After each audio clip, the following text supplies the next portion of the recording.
Good morning. This is the Blaine's World webcast that can be found each week on Facebook, YouTube, and LinkedIn. You can also listen in on Spotify or Apple Podcasts, and you get more information and listen to previous shows on our website, which is behind me, blainesworld.net. I'm your host, Blaine Greenfield, and I'm here in my Zoom studio in lovely downtown Fairview, North Carolina. And each week we focus on cool things that are happening in Western North Carolina and throughout the country. And toward that end, it's my pleasure to introduce Mark Jones and Alexa Edelman, Edelman. Edelman, who are both involved in an upcoming show that we're going to be talking about in just a second. But first of all, guys, welcome aboard. You can wave to all your fans and friends who are watching this. So give a big wave. And that's I think Mark's it's your 47th time on the show, but Alexa, this is your first time. So I'm glad First. you could join us. And what we do each week is talk about like the things that are happening in the area. And something very exciting is going to be happening. That's going to be a show that Marks and Alexa are both in coming up. It's what, at the end of this month, Mark? Yes, July 25th through August 3rd. Okay. The name of the show is, Pete in Keely.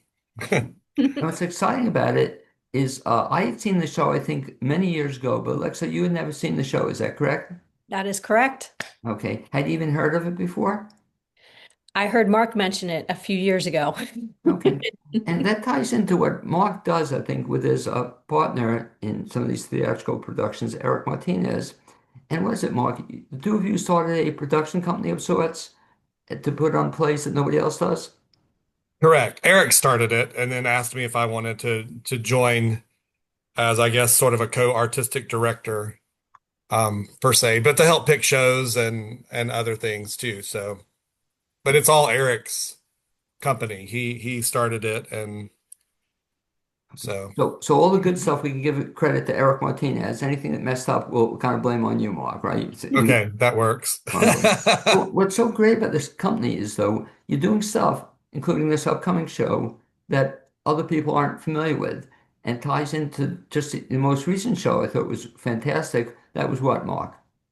The last show we did was Thrill Me, which was a musical about Leopold and Loeb. Okay, and that's a show that not too many people were familiar with, I think, and it's just such a great show. But I guess that's what you guys are trying to do. You're doing stuff that isn't typically out there. Because the other one that I think Alexa, you were in with another show they did, and it was a little cute little show with people roller skating like crazy. What was that show? That was Xanadu, the musical. Now, had you been familiar with that show, Alexa? I had, but that's because I was a big fan of the original movie. Okay, the movie. But I can't believe you guys carried that show off in this little theater, BeBe Theater. You had how many people in the show? 9. Yeah. Nine. And what's so fun about it, it was a lot of fun. People just roller skating around like crazy. Had you ever roller skated before, Alexa? Yes, I grew up in the 80s. Yes, I roller skated. Well, had you been a roller skater? Me? Yeah. In the 80s. So, Um, so, so it all came back? yeah, I guess it did after a couple of skate nights. Such a fun show. And this is kind of cool too because it's a similar theme in that this is a show that I kind of grew up on in some of the music, but I think Alexa was before your time and I guess before Mark's time. That's correct. Yes. You're correct. And so for the benefit of the folks who don't know, I guess it's not a true story, but it's sort of loosely based on Steve Lawrence and Edie Gourmet. Would you say that's true? I would say it's only loosely based in the fact that they were a singing couple, a singing duo in the 50s and 60s, just like Sonny and Cher and, you know, I mean, there were a few others back then, but yeah, I mean, that's very loosely based on them. Now, had they also battled as a couple? Do you know? I don't think if they did, it was never publicized because I feel like they loved each other till the end. Because yeah, I think one of the rarities, unlike Sonny and Cher, they stayed together for a long time, I think, right? I believe they were together until Steve, I think Steve might have passed before Edie did, but That's right. um, I think they were together until the end.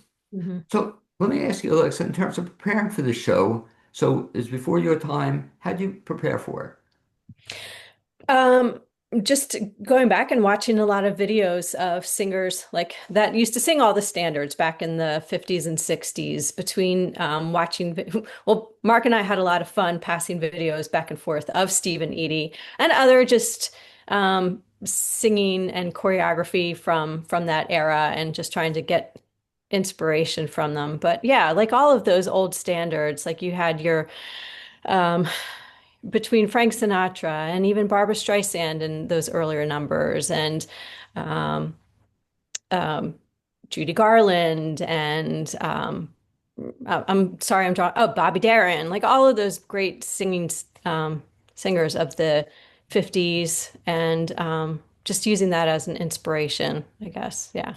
Now, what's interesting, I think, about this show, though, that you and I were talking off the air about this a little bit, is that you don't have too many duos like this anymore, or even a male and female singers together.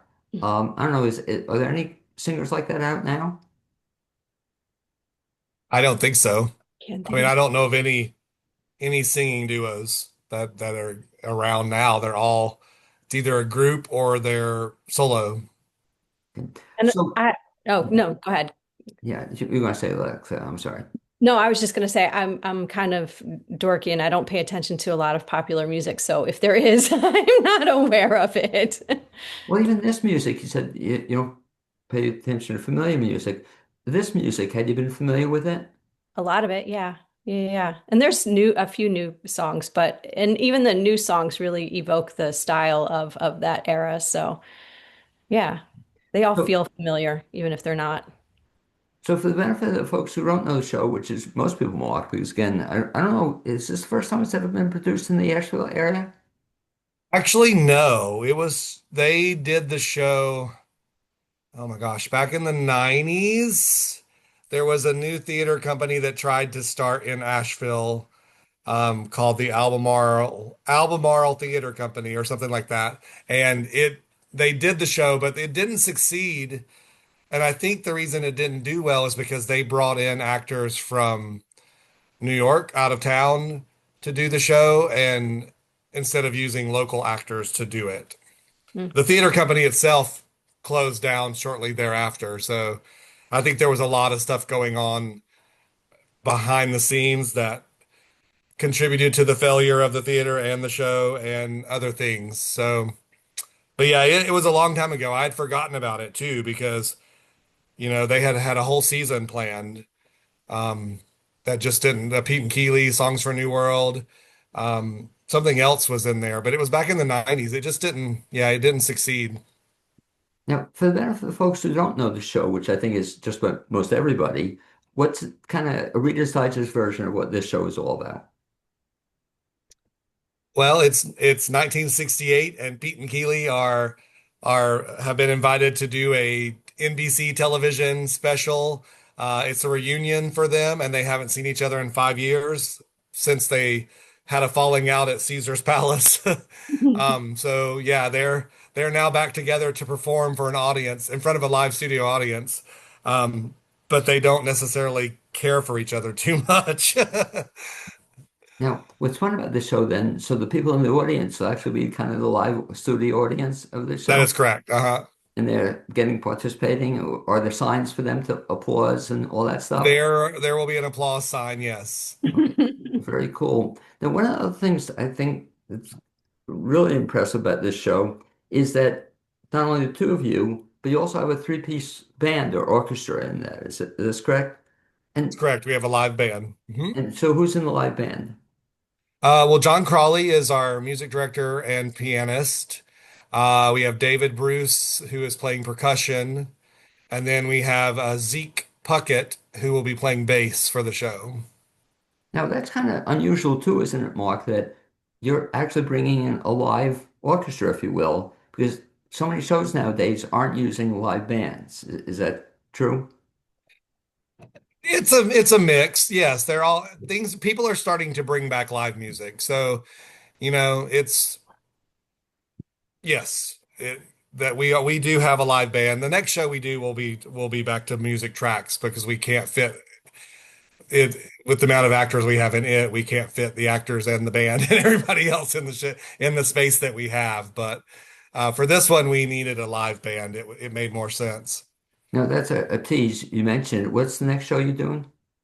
The next show is We Will Rock You, Okay. which is a musical set to the music of Queen. Okay. And what's incredible that you're doing not only that show, but you're doing the shows at BeBe Theater. Still, most of the shows will be BeBe Theater. Yes. Because again, you mentioned the number of people in that show. How many people in that show? In We Will Rock You, there are 12. 12, and which is incredible because BeBe Theater isn't a big theater. But I guess, and Alexa, you were in the show too, that you've done not only have done a show there, but you were roller skating like crazy in that show. And talk about that fact that this little theater, and you had 9 people, I think, in that show, or something like 9, and everybody was roller skating left and right. There was roller skating in that show. Yeah, Xanadu. Yeah, we did. It was tight, but it was fun. It was fun. That was also a lot of people, especially with roller skating in relatively small venue, but you carried it off. So I, I guess it can be done. The who would you say this show is geared to, Alexa? Who should see this show? I think it's great for all ages. It's going to be fun. The dynamic, and this is why I was excited to do it when Mark invited me. Just the dynamic of the presentational and singing and dancing, and yet you have the undertone of not really enjoying the person you're singing with lying underneath that. It just has a lot to play with, and it'll be fun. So yes, it's great for all ages. It's yeah, absolutely. Now, I've seen Mark, of course, in a bunch of shows. Alexa, I've seen you in a couple of shows. Have you ever done a show with another person, like a two-person show like this? I've done a three-person show, but not a two-person show. And so I'll ask you the question, then I'll go back to Mark on it. But that must be tough. Like, have you ever done a show? You don't have to mention any names, but you ever done a show where same thing too, you weren't getting along with the other people in the show? Does that ever happen? I know that it happens. It has not happened to me, fortunately. So, Because Mark, that must really be tough, especially on a two-person show. And I know you've done a bunch of shows with what, Kelly? I've done one show with Kelly. Oh, for some reason it seems like you've done a lot Well, of I mean, I've shows. done a couple of shows with Kelly, but like just me and Kelly, we've only done one show. What was that show? That was John and Jen. Okay, right. Now I remember that show. But same question, that must be tough. And Mark, you of course are a director as well.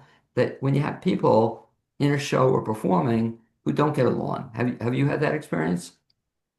Yes, I will not name names. I mean, Okay. and as a director, I've done shows with people. I'm sure that, not everybody is going to gel, so the more people you have in a cast, the more possibility you have for, potential discourse.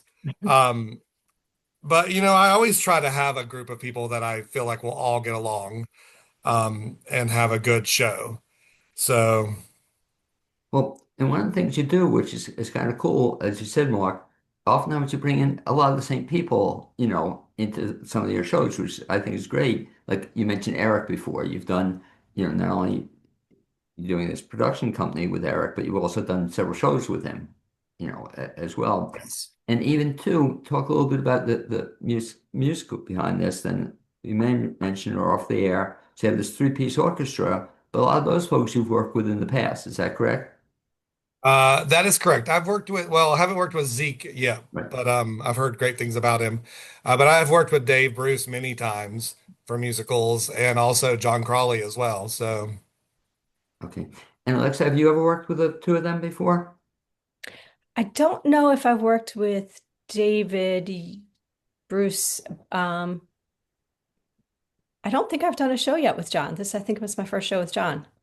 Okay. Well, John's absolutely fantastic. Is that as a performer, do you have a preference as to being with a live orchestra or the tracks? Do you have a preference? Um, they both have their pros and cons. Obviously, when you're actually on stage, it's better to have a real orchestra. That's just a better dynamic. The energy is just greater. Um, I understand why a lot of theaters use tracks, especially coming out of COVID. It's just sort of a necessary evil. And the fact that it's something that as a singer you sort of memorize and you know where the pauses are and where the beats and the pickups. So you sort of learn to the track and you can rehearse with it a lot. So that aspect I would say would be the pros. But overall, obviously, it's usually better to have a live orchestra when you can. Now, you've been in a bunch of musicals, I guess. I've seen you in a bunch of stuff. You mentioned Xanadu before. You were in that show as well. Of all the stuff you've been in a musical, aside from this upcoming show, do you have a favorite show you've ever been in? I don't know if I could pinpoint it to one. Or one of them? But a few of them, I really enjoy doing Assassins. We did that over at Heart a few years ago. That was um, a character I didn't know I would enjoy, and I ended up really having fun with. And then what else? Mamma Mia was fun, and um, oh, now you've put me on the spot. Now I'm blanking. Well, hold on that, and I'll turn to Mark in a second. But aside from those shows you mentioned, and again, I saw you in both. I think I've seen you in a bunch of shows. Do you have down the road? Do you have another show that you want to do, or do you have a favorite show you've always wanted to do? I don't know. I'm coming into a new era in my life where I sort of aged out of all the roles that I used to always say I wanted to do. And so now I'm kind of looking at things new perspective. So I'm still just sort of wide open to exploring that. And no, I don't have one right now. Well, it must be fun, like I said, to do this one then, because you'd never done this before, or Absolutely. you hadn't even Right. known that. So that must be exciting. Especially, I can't believe you did Assassins, and talk about bit of a contrast of a show between Assassins and this. Not quite the same show. Um, Exactly. Yeah, yeah, pretty different. But although they're both comedic roles, so that aspect and just being able to get out of your own head and just to be a little ridiculous is always fun. So what's when you said comedic though, because it was hard for me actually to get people to see Assassins with me because of the nature of the show, they didn't want to see it. Even Mark's last show, Thrill Me, which I loved, but a friend of mine wouldn't want to see it because he didn't want to see the show, the theme of this. yeah. So Pete and Kelly's a little bit different. It's not quite the same No, thing. it's very light. It's very light. It's yeah, no, it is not a serious show by any means. But that said, it's not that we don't it's not all cheese and fluff. There's definitely moments where we do, you know, have a bit more sentimentality to those characters, but no, it is not a heavy subject matter by any means. And I'll ask Mark the same question, but it'll be a little tougher though, because in terms of all the roles you've done, I'm trying to separate them between, I guess, directing and acting. But ballpark, do you know how many things have you acted in? Do you know how many shows? Have you ever counted them up? Um, yes, but it was a long time ago that I counted because I mean, yeah, I've done a lot. Well, I mean, I've been in theater for 35 years, so and and since 2006, I think I've directed, not acted, but directed in probably 60, directed 60 plus shows. so the question Um, I've asked you before, do you have a preference acting or directing? I love acting until I have to memorize lines, and then I'm like, oh, that's why I like directing because I don't have to memorize it. It's And, like you work hard, and then when the show opens, you're kind of done, and by the way, I Or when the appreciate show gets to Dress Tech Week, you're kind of done because you don't have to like all the hard work is done. You just have to make sure it's working right. By the way, I appreciate your honesty, Alexa. He's one of the first guys who ever admitted that. A lot of people, almost all actors who become directors tell me that they prefer directing.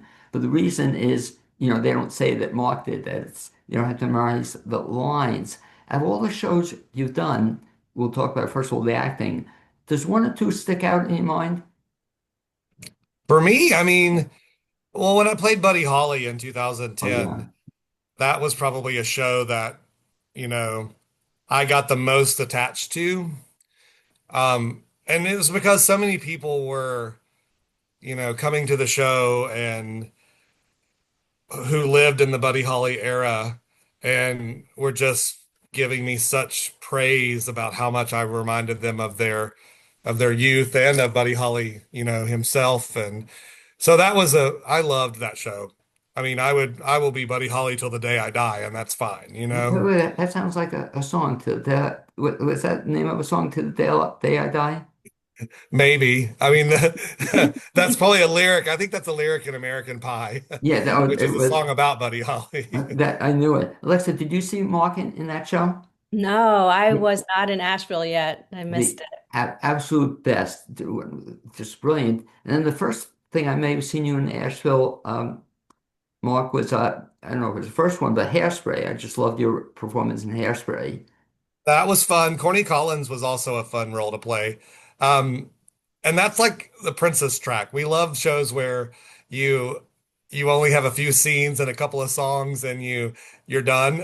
You know, like we call that the Princess track, where you're like in, out, done, But you were so good in that role. Same question I asked Alexa down the road, and we're seeing it with your production company. Do you have any shows that you always wanted to do? Me? Yeah. Oh, well, I mean, that's kind of what Dogged Utopia is an opportunity to do shows that I've either wanted to direct or be in. Pete and Keely is a show that I've wanted to do ever since I heard the cast recording back in the 90s. It's been around for a while. Um, I just hadn't, found the right person to do it with. And plus I was also not the correct age to do it. So I finally reached both moments. I found someone I wanted to do it with, and I've reached the right age to play the role. Had you ever seen the show before? Me? Yeah. No. I'd only heard the cast recording and read the script. Yeah. You And know, when I first read it and heard the cast recording, it's actually changed. They've rewritten the show since then, and streamlined it a little more. So, it's too but bad. I have seen a production on video during 2020, during the pandemic. The original cast got back together and filmed the show at the Paper Mill Playhouse without an audience. It was just the two of them plus the band, because everyone was looking for shows to do that Right. didn't involve a lot of actors because of COVID. So Sally Mays and Charles Dvorsky got back together and they filmed the production. And the production they filmed is probably identical to ours in script, in the aspects of the script. So, Now, Alexa, did you see that production? I watched it with Mark. We watched it together. Yeah, just to get a baseline for what the original material was. And let me ask you, even when you mentioned Xanadu before, is that a good or a bad idea for a performer to see a show before they actually do it? I don't like to watch it. I don't. I know that, I mean, I may have been familiar with the material, I may have seen it before, but if I know that I'm auditioning for a role, I'll stop watching or any access I have to videos of the original, because I don't like to get that in my head. I try to separate it, and so I can try to find my own material, my own voice with that character. I feel like the closer I am to watching it, the more their choices and their, seep into my performance. So I try to separate them as much as I can. But that said, I did Pippin, and oh my gosh, I can't believe I'm blanking on the actress's name. Oh, I'm totally blanking on her name. Who played it on Broadway, Fastrada on Broadway? That was Chita Peter Rivera. Rivera. Yeah. So I didn't watch it, and I didn't watch it with her, but I could still feel like all of my choices were very much inspired by her performance because I just idolized it so much. It was hard for me to separate it. So, Yeah. yeah. And you both talk about something that I wish it was done more often, but it's a shame you can't see more shows, that tape productions of shows. Like the thing that blew me away, Mark, was Waitress. I saw not too long ago, was in the theaters, and just loved it. So I wish I'd see more old shows, or Broadway shows or whatnot. It's too bad you can't see them, Mhm. anytime you want. It's a shame because they're just so good. I don't know if you saw that production of Waitress, Alexa. Did you see that? What I was it? did. I went and saw it in the theaters. Absolutely. It It was was like fantastic. one of the best things I've ever seen. And Mark, I think you saw that too, right? When it was in the theaters, Waitress. Oh, well, I saw the touring production of it, and then I also saw the movie. Yeah. they filmed the stage production. I saw that too, but yeah, I saw it on stage when it came to the Peace Center. Yeah, so it's almost like too bad though you don't see more film productions of stuff down the road. After this play, and Mark, I'll have you again repeat the dates and ticket information, all that good stuff. When's it going to open? We open July 25th and run till August 3rd. So Fridays and Saturday nights at 7:30 and Sunday at 2:30. So just 2 weekends. And tickets, it's a long website, but you can go to doggedutopia.com and there are links there to click to buy the tickets. It Yeah, takes you to a simple tix link. because yeah, I think that's easier. I went to buy tickets this morning, and yeah, there was this long like link I saw somewhere, but then I just got right there as well. And you should tell Yeah, people that if they want to see this show, though, um, it's a theater, but it doesn't have a lot of seats in this theater. Is that correct? that's correct. That's about 49 seats. Yeah. So if you want to see it, and the nice thing, anything in the theater is a good seat, but it only has 6 performances, so you're going to have to get tickets pretty soon if you want to see it as well. After this show, can I ask if you can announce it? Is there anything in the works for both of the two? Alexa, you have anything planned after this show? No, I do not have anything planned. Okay. So I guess you'll be looking for the next opportunities as well. Mark, I kind of am thinking that you have a couple things probably in the works. So I've never met you, Mark, where you aren't working on 17 things at once. Do you have anything you can announce? I have, well, I have three productions coming up actually. Um, well, I've got the next show after this is We Will Rock You, which will be at the BeBe Theater as well. We are actually already in rehearsals for that. I'm directing that. I'm not in it. Well, I do have a small cameo role in it, but that's just because I wanted to keep the cast small. But yeah, so that one will be in August, towards the end of August. And then in October, we have Nevermore, which was supposed to have happened last Right. year, but the hurricane kind of threw that off course. So we postponed it till this October. So we'll be bringing that one to the theater.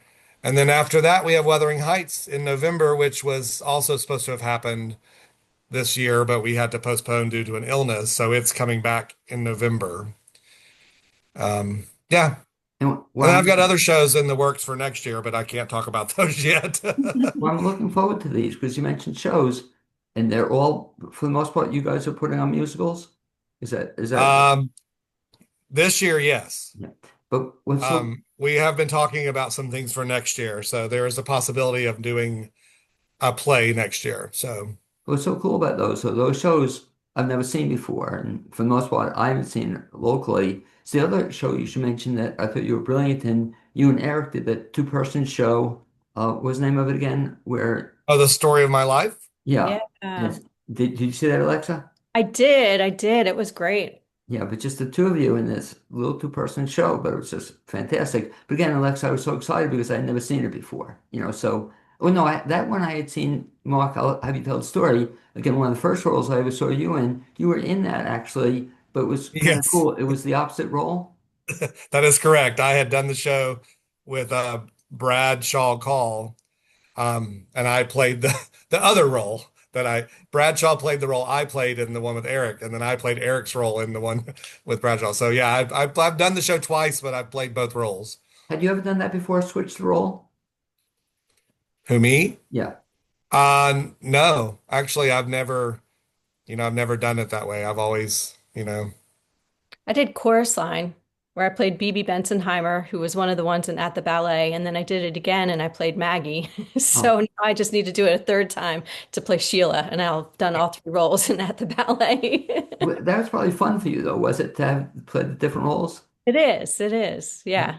The only drawback, back to what Mark said, though, then you have to memorize a whole new set of lines or something. I think what's harder is learning the other harmonies because the other one's so ingrained in your head, and then having to learn the other parts, that was harder for me than the And line. so, if folks want to track down the two of you, so best way to find out about Alexa Edelman, what else you're going to be in is what? Is there any best way?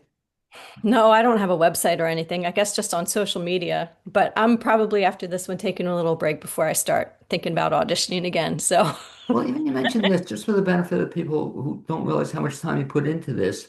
How long you been in rehearsal even for this one, and how long is the time when you get the role versus the time it's on stage?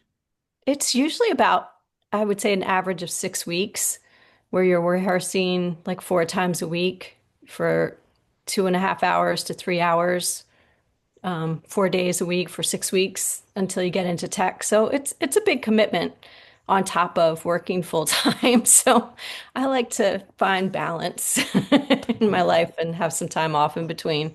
And so, Alexa, so you said you are on social media, or are you on Mhm. Facebook or Yeah, anywhere, yeah, Instagram? yeah, Yeah. yeah. Are you on Instagram as well? I am. Because the problem with Instagram, I don't get it, is that you don't have people don't have their real names, right? Or they don't have, Facebook you find somebody, but what's your Instagram handle? I think it's Alexa Edelman. I Oh, don't because a lot of people, right, don't have their names, right, on Instagram, and it's very You hard can to search find. them by their names though. Oh, can you still? Usually if they have a different handle, they usually put their real name underneath it so you can search them. Some do, but not all don't, because I've Yeah. run into some people there as well. And Mark Jones, the same thing too. If people want to find out what you're up to or going to do next, what's the best bet? Social media, or it's usually something with Dogged Utopia. So you can go to the Dogged Utopia website, which is doggedutopia.com, DOGGEDUTOPIA.com. Okay. And anyway, I'd like to thank you both for being my guests on this edition of the Blaine's World webcast. And I really look forward to seeing you in a couple of weeks in the show. This is going to be a lot of fun and be amazing as you both are. Thanks, guys. Thank Thank you. you.